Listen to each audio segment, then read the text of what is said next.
Primera de Samuel, capítulo 11. Estamos en la lección 21. Primera de Samuel, capítulo 11. En esta lectura vamos a ver la victoria de Saúl en Jabes de Galal. Y el título de la lección es Victoria en las batallas. Pero hoy queremos centrarnos particularmente cómo el enemigo nos intimida. Acá vamos a ver un ejemplo bíblico para saber cómo vencer al enemigo. Vamos a leer entonces 1 Samuel 11, la victoria de Saúl en Jabes de Galea, lo que sucede previamente a esta victoria. Y vamos a ver el cuadro bíblico de cómo vencer al enemigo. Voy a ir leyendo y entonces comentando acerca de los versículos. Dice así versículo 1. Naas amonita va a dar un ultimátum acá a esta ciudad de Israel. Después subió Naas amonita y acampó contra Jabes de Galal, y todos los de Jabes dijeron a Naas: haz alianza con nosotros y te serviremos. Y Naas amonita le respondió: con esta condición haré alianza con vosotros, que a cada uno de todos vosotros saque el ojo derecho y ponga esta afrenta sobre todo Israel. Acá tenemos el enemigo de los israelitas, que era un amonita, que rodea la ciudad, la sitia a esta ciudad de Jabes de Galea y da sus demandas. Debían rendirse o ser conquistados. ¿Okay? Este es el enemigo Naas. Ahora, el enemigo en esta parte, que es Naas como lo presenta, se está presentando como alguien que le dice al Israel, ¿no? En su intimidación, obviamente, que quiere tomarlo. Israel responde a este enemigo en hacer alianza. El enemigo opera de esa manera: intimida, rodea, nos hace sentir menos. El enemigo usa el miedo para poder controlar, es como Naas hizo. Y la respuesta de Israel es: haz alianza con nosotros. Parece que esa fue su única esperanza de sobrevivir, de servirle a este enemigo. El nombre Naas significa serpiente, interesantemente. No sabemos si es un nombre impuesto por el autor bíblico para decirnos de la condición de serpiente que era este hombre cruel, Naas.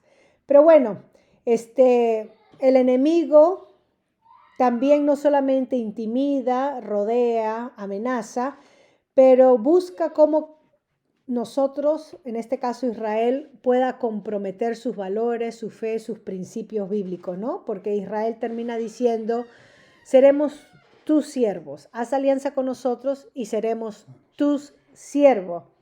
Esto fue lo que Satanás le dijo a nuestro Señor Jesucristo en Mateo 4, 9 al 11, cuando le dice: todo esto te daré si te postras y me adoras. Así que el enemigo siempre busca que nos comprometamos en nuestros valores, en nuestra fe, en nuestros principios bíblicos para terminar sirviéndolo. La pregunta que hacemos acá en solamente estos dos versículos es: ¿qué se debe de hacer en este tipo de situación? Cuando nos sentimos confrontados por el enemigo, rodeados por el enemigo, intimidados por el enemigo, como Naas. ¿Qué debemos de hacer? Israel acá responde de una manera temerosa y de una manera de víctima, ¿no? Haz alianza con nosotros y te serviremos. Ellos han debido de humillarse delante de Dios, confesar sus pecados en medio de estos problemas, tener a Dios de su lado o ponerse del lado de Dios. Pero en vez de hacer eso, se ofrecieron en convertirse en siervos de los amonitas.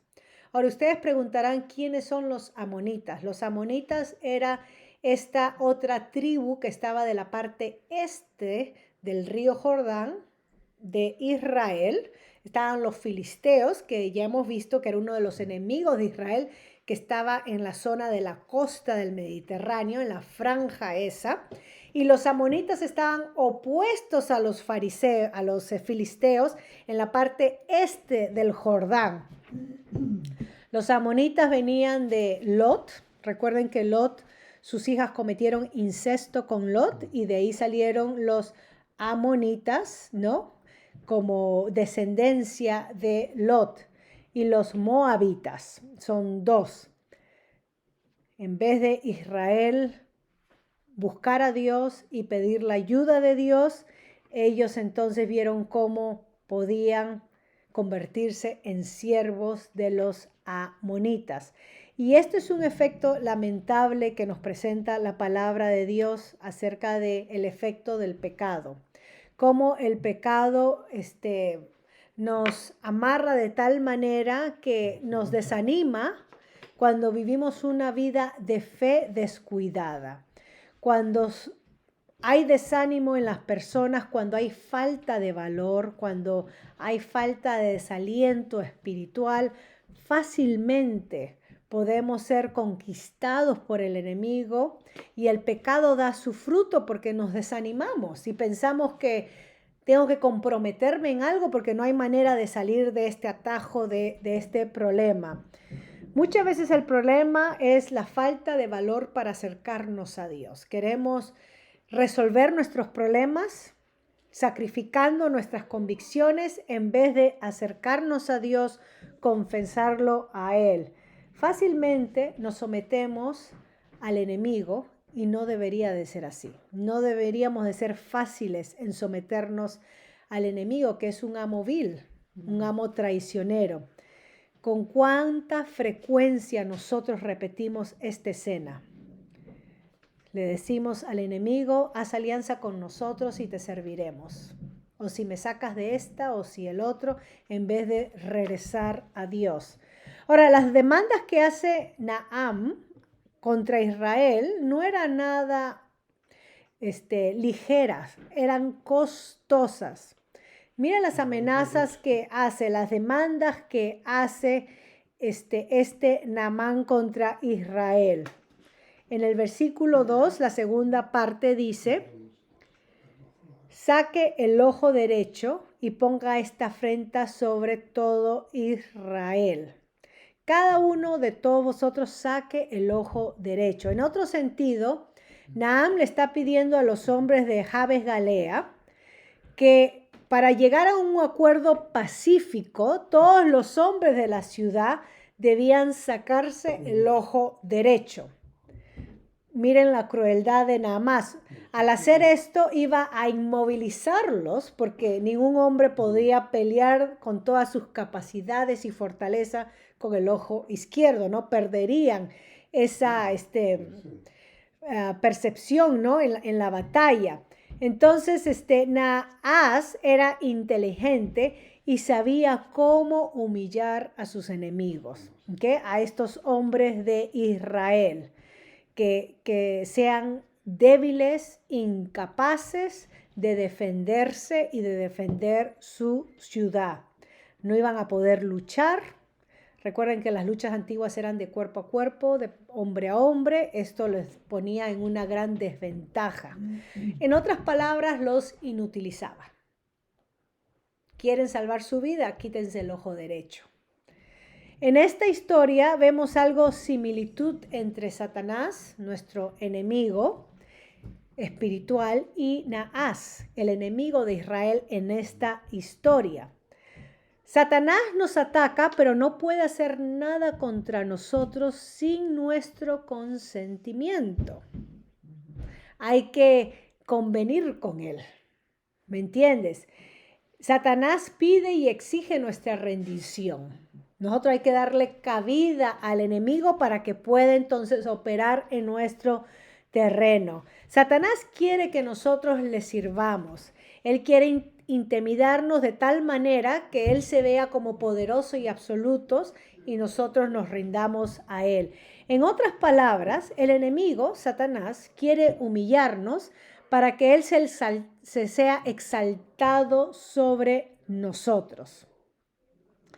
Y lo triste de esto, de esta historia y de lo que podemos sacar de estos principios de cómo el mal, el diablo opera, es que el enemigo busca cómo humillar a los hijos de Dios, cómo hacerlos incapaces en el servicio de Dios.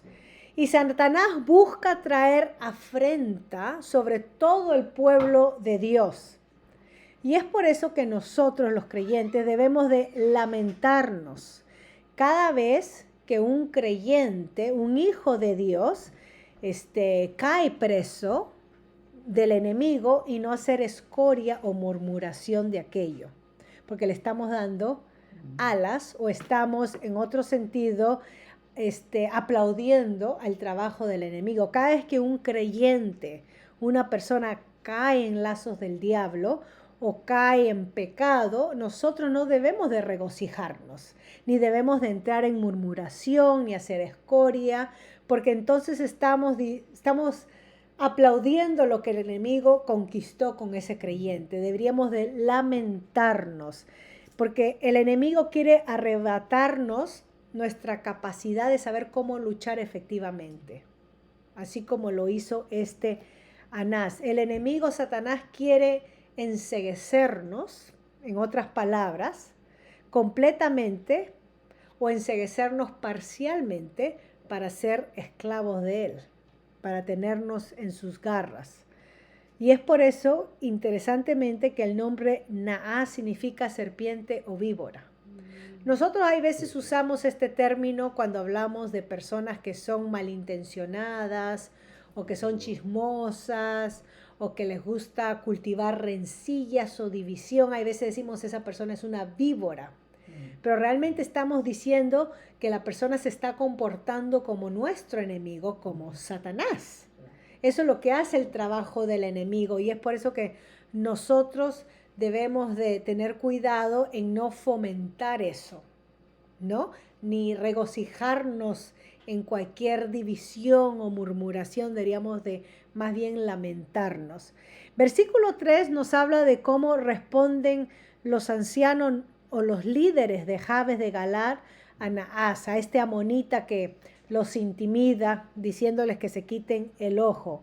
Los ancianos de Jabes le dijeron, danos 7 días para que enviemos mensajeros por todo el territorio de Israel, y si no hay nadie que nos defienda, saldremos a ti. 7 días, si no hay nadie, saldremos a ti. En otras palabras, los hombres de Jabes de Galaad estaban en una situación difícil, aterrorizados, sabían que no había otra opción, sino Israel se unía a defenderlos. No había nadie que los defienda. No estaban seguros si estaban solos o unidos con el resto del pueblo. Estos hombres necesitaban a alguien que los libere.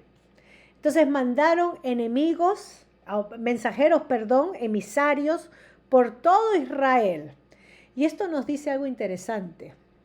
Cuando el pueblo de Jabes Galea dice, y si no hay nadie que nos defienda, nos dice una verdad, que el pueblo de Israel en tiempos del primer monarca era un pueblo desunido. Israel era una nación fracturada, pueblo desunido. Para que un pueblo piense, si no hay nadie que nos defienda, es porque había fractura entre ellos mismos. ¿Quién nos salvará ahora? Y un pueblo desunido o fracturado, una iglesia desunida o fracturada, una familia desunida o fracturada, es presa fácil del enemigo. Eso es lo que busca el depredador, ¿no? Cuando hablamos de los animales, buscan aquel rebaño, aquella gacela o aquel corderito, oveja que esté fuera del rebaño, débil, viejo, desunido, olvidado, para atacar y comérsela. Y así es como trabaja el enemigo. La tristeza de Naás es que sabía de que tenía este pueblo de Jabes Galea bajo su posición y se sentía seguro, ¿quién más los va a recastar? Estaban desunidos. Pero esto Dios usa para poder confirmar, porque la historia es de Saúl, No nos olvidemos que Saúl ha sido ungido como rey, declarado como rey. Saúl se ha escondido cuando se llegó el tiempo de presentarlo ante la nación.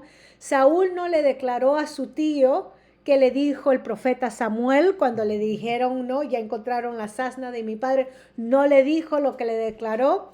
Y después que Samuel lo ungió y lo declaró, y unos hombres no lo apoyaron, otros sí fueron tras él a apoyarlo, el escritor nos dice que Saúl se regresó a casa.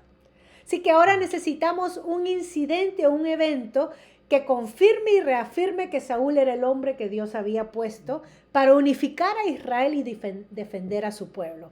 Y este es el momento preciso. Esta historia de Naas cuando citea el pueblo. Versículo 4 y 5 dice, Saúl se entera, ¿no? Ahora de lo que está sucediendo. Llegando los mensajeros de Gabá de Saúl, dijeron estas palabras en oídos del pueblo. Y todo el pueblo alzó su voz y lloró. Y aquí Saúl que venía del campo tras los bueyes, y dijo Saúl, ¿qué tiene el pueblo que llora? Y le contaron las palabras de los hombres de Jabes. ¿Ok? Entonces todo el pueblo alzó su voz y lloró. No era la reacción que Naas esperaba. Saúl estaba en el campo, ya había sido ungido, reconocido como rey, pero no había empezado a establecer su reinado. Saúl no empezó armando su corte real, ni pidiendo que le construyan su palacio. Dice que él regresó a su casa. Estaba trabajando en el campo, es lo que nos dice. ¿Okay? Pero acá llegó el momento preciso. ¿Okay? Dice que le contaron las palabras de los hombres. Y versículo 6, vamos a ver cómo reacciona Saúl. Versículo 6 al 8. Al oír Saúl estas palabras, el Espíritu de Dios, es la segunda mención del Espíritu de Dios sobre Saúl, vino sobre él con poder y él se encendió en ira en gran manera. Y tomando un par de bueyes, los cortó en trozos y los envió por todo el territorio de Israel por medio de mensajeros diciendo, así se hará con los bueyes del que no saliere en pos de Saúl y en pos de Samuel. Y cayó temor de Jehová sobre el pueblo y salieron como un solo hombre. De la desunión se unieron como un solo hombre. Y los contó en Besec y fueron los hijos de Israel 300,000 y 30,000 los hijos de Judá. Ahora Saúl iba a actuar porque Dios estaba con él. Dice que el Espíritu de Dios vino sobre él. El Espíritu de Dios vino sobre Saúl no para entretenerlo ni para darle una emoción bonita, placentera, sino que el Espíritu de Dios vino sobre Saúl para equiparlo para servir, para que pudiera hacer algo para Dios. ¿Ok? Y ese es el patrón de Dios. El Espíritu de Dios viene no de manera egoísta, sino para fortalecer y para usar a aquellos que Dios ha apartado en su obra, en su servicio. ¿Okay? No es algo personal, egoísta. Se nos dice que Saúl se enojó o se encendió en ira en gran manera. ¿Okay? Sabemos que la ira no es pecado. Podemos airarnos y no pecar, como dice Efesios 4:26, airaos pero no pequéis. La mayoría de veces cuando nos airamos pecamos porque nuestra ira es egoísta, ¿no?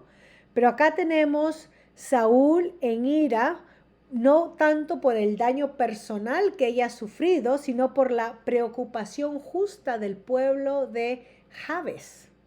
Tenía una preocupación justa de no es posible que este pueblo se sienta solo y amenazado por nuestro enemigo y no haya el resto de Israel listo para proteger a su hermano menor.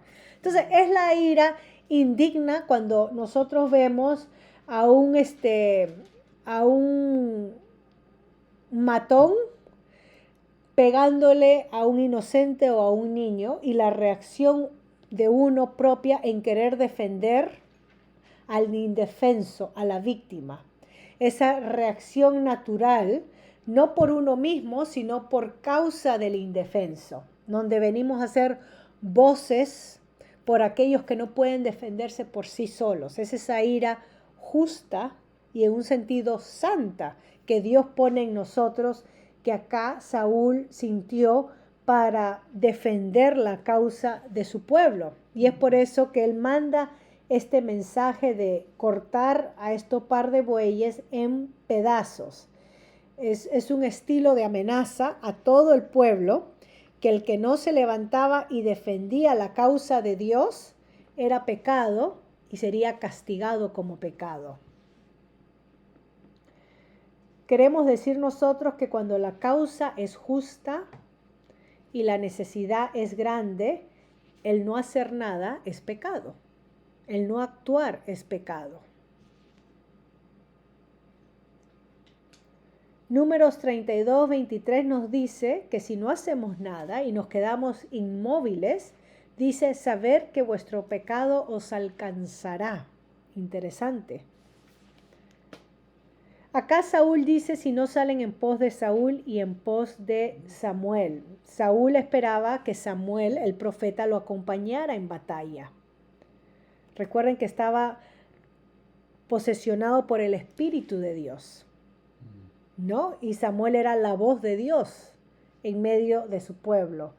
La reacción de Israel es que el temor de Dios vino sobre el pueblo y salió como un solo hombre. Así que la amenaza de Saúl dio resultado. Ellos sabían que Dios los estaba llamando para hacer algo por la crisis que estaba experimentando Jabes de Galaad, este pueblo israelita. Era tiempo de luchar y no de tener miedo. Esto es interesante porque muchas veces nosotros no reconocemos los tiempos de lucha y no de temor. Hay tiempos que somos llamados a luchar, a pelear, y hay tiempos que somos llamados a hacer la paz. Hay tiempos que somos llamados quizás a esperar. ¿Cómo sabemos cuál es el tiempo adecuado? ¿Cuáles son las luchas que hay que luchar, hay que dar batalla?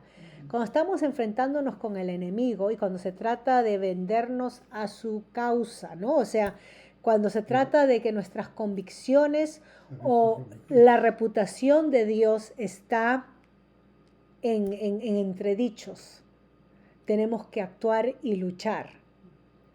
No podemos vender la verdad de Dios. Hay tiempos cuando tenemos que reconocer, no vamos a luchar por eso, porque no estamos hablando de la reputación de Dios, estamos hablando de un gusto personal. Entonces uno tolera y permite, por amor o por paciencia o lo que sea. Pero cuando se trata de abogar por una causa y Dios dice que es pecado malo y lo queremos cambiar y maquillar como algo bueno, de amor y no pecado, entonces es tiempo de luchar.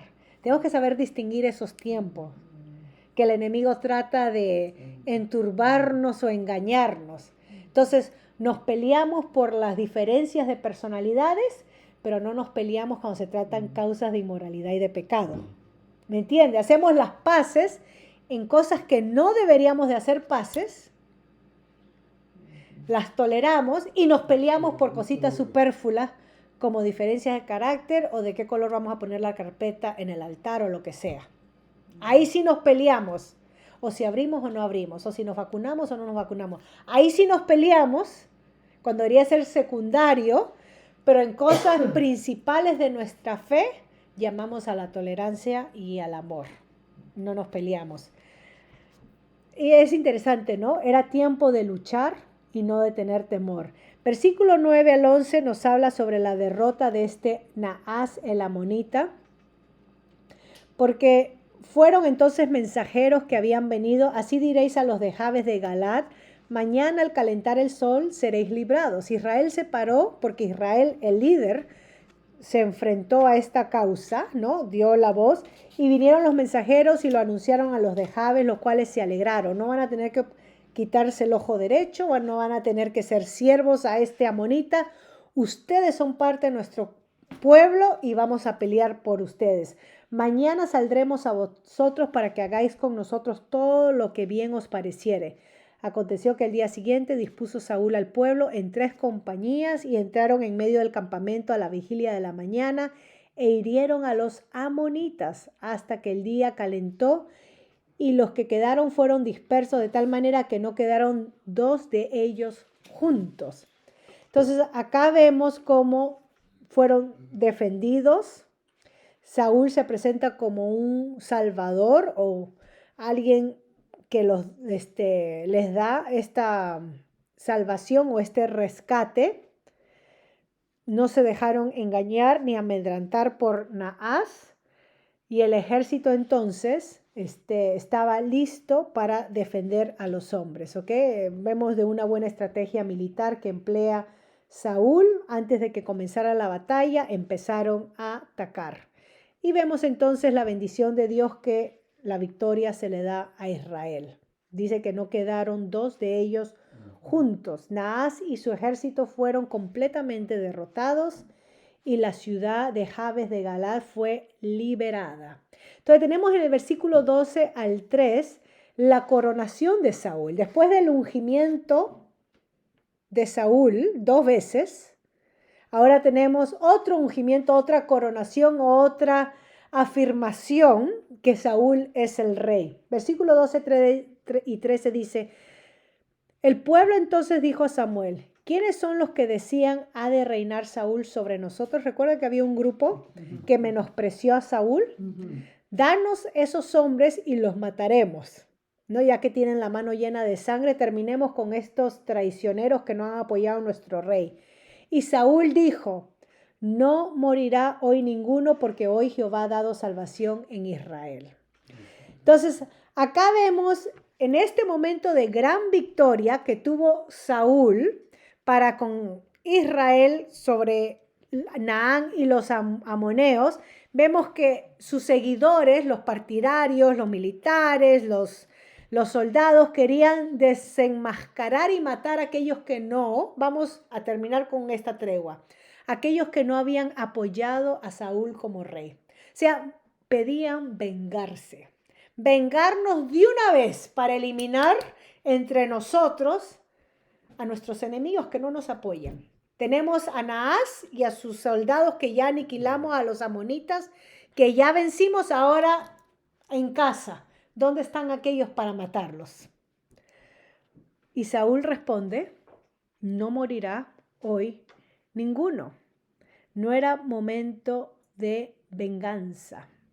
El enemigo sabía, Satanás sabía que el ataque que él usó a través de Naas para atacar a Israel no dio resultado y ahora entonces, dividiendo a la nación, iba a atacar a Israel. ¿Me entiendes cómo trabajan las estrategias del enemigo? No nos damos cuenta ni percibimos esto. El enemigo nos atacará de todas las maneras posibles. Nos va a atacar con enemigos externos que vienen a enfrentarnos y nos va a atacar de adentro con situaciones que fomenta división entre el mismo pueblo, la misma familia, unos contra otros. ¿Ok? Generalmente, el enemigo puede usar estos tiempos de victoria para atacarnos. Porque en tiempos de victoria, lo que se promueve entre los mismos que han ganado la victoria es la competencia, la rivalidad, la envidia y los celos. En tiempos de victoria, gana la nación, gana la familia, pero unos se llevan más laureles que otros y entonces ahí empieza la división interna. Y eso es lo que el enemigo va a usar. No pudo por fuera, ahora por dentro. Tengamos cuidado porque Satanás siempre va a fomentar la división en el pueblo de Dios. Siempre. No podemos caer. Saúl había dicho que Dios había dado salvación a Israel. Era Dios el que otorgó la salvación, el que usó a Saúl para dar salvación. Y esto es interesante porque Saúl no tomó crédito para sí mismo. Yo les he dado la salvación. Gracias a mí que Jabes se salvó, Jabes de Galá se salvó. No, Jehová nos ha dado la salvación. Esa es otra cosa, ¿no? Hay que chequear nuestro sentido de orgullo y de a quién damos el mérito cuando ganamos, ¿no? Hasta ahora Saúl está andando bien, con prudencia y sabiduría. Bueno, se nos dice que el Espíritu de Dios estaba sobre él. Entonces, versículo 14 y 15 vemos cómo Saúl es aceptado como rey por toda la nación. Mas Samuel dijo al pueblo, venid, vamos a Gilgal para que renovemos allí el reino. ¿Ves?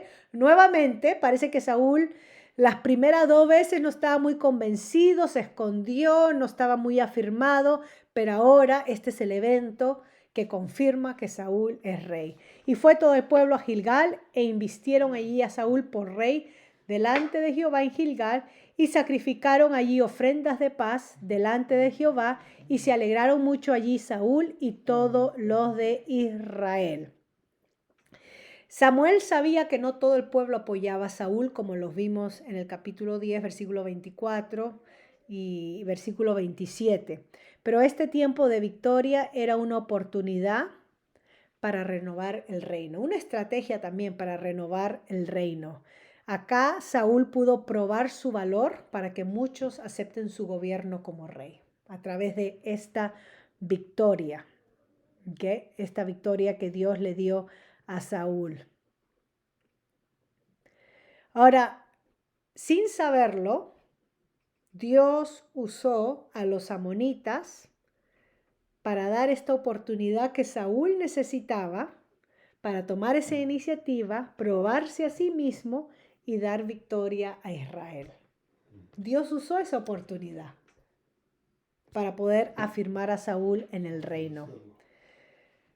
Nuestro Señor Jesucristo es nuestro Rey y Él es el que nuestro Padre Celestial ha hecho Rey sobre nosotros, ¿no? Es nuestro Señor Jesucristo, ahora que vamos a celebrar Semana Santa, su muerte, su resurrección. Él es el Rey que gobierna sobre nosotros, que nos ha dado victoria sobre el pecado, sobre la muerte, sobre la maldad. Nuestro Señor Jesucristo, en su obra de salvación, Él es nuestro Rey que nosotros rendimos reverencia.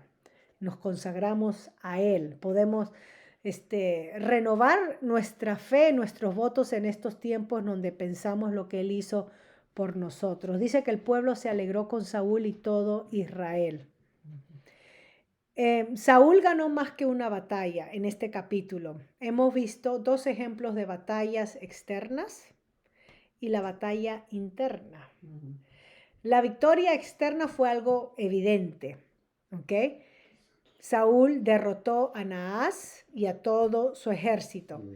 Pero internamente, Saúl derrotó las sutilezas tentaciones del orgullo, la inseguridad y la venganza que pedía a aquellos por las cuales no apoyaban a Saúl. Esa era una lucha interna.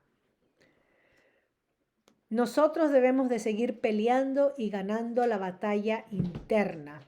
Y solamente lo podemos hacer si estamos llenos del Espíritu de Dios. O sea, si caminamos en el Espíritu bajo el liderazgo de nuestro Señor Jesucristo como Rey sobre nuestras vidas. ¿Qué diferencia hubiera sido si Saúl hubiera mantenido este espíritu? Porque si hubiera mantenido este espíritu, Dios no lo hubiera rechazado como Rey. Dios no lo hubiera rechazado como Rey. Hay batallas externas e internas que peleamos. Que no nos centremos solamente en las batallas externas, ¿ok? Que son las obvias. Seamos conscientes de nuestras batallas internas, que son esenciales en nuestra madurez espiritual. Hay que seguir luchando para vencer esta sutileza del orgullo, la inseguridad, el deseo de venganza, la amargura y la codicia. Esas son las batallas internas que si no nos chequeamos y no nos examinamos, el enemigo va a usar para dividirnos con otros creyentes o con otros hermanos, ¿no? De la fe. Así que en este capítulo 11 hemos visto cómo tener victoria en las batallas y en la narración como Dios da victoria a Saúl para confirmarlo como el monarca de Israel, usando este ejemplo de los amonitas, Naas, que rodea a Jabes de Galad y en una manera cruel pide la rendición del pueblo y que se quiten el ojo derecho, porque así es mal, el mal es así de cruel. Así que hemos visto cómo el enemigo nos intimida y un ejemplo bíblico de cómo vencer el enemigo. No nos centremos solamente en lo exterior, que es lo obvio, pero en lo interior. Siempre estemos constantes en lo interior. Nuestro Señor Jesucristo lo dijo bien sencillo. Él dijo, lo que contamina a la persona o al hombre no es lo que entra, pero lo que sale. Y cuando da una lista de lo que sale del corazón, la boca lo habla, los malos pensamientos, codicia, avaricia, todas aquellas cosas, eso es lo que nos divide a nosotros como personas. Eso es lo que tenemos que estar nosotros siempre chequeando, ¿ok? Vamos a terminar acá para así dejarlo y ver la próxima vez el capítulo 12.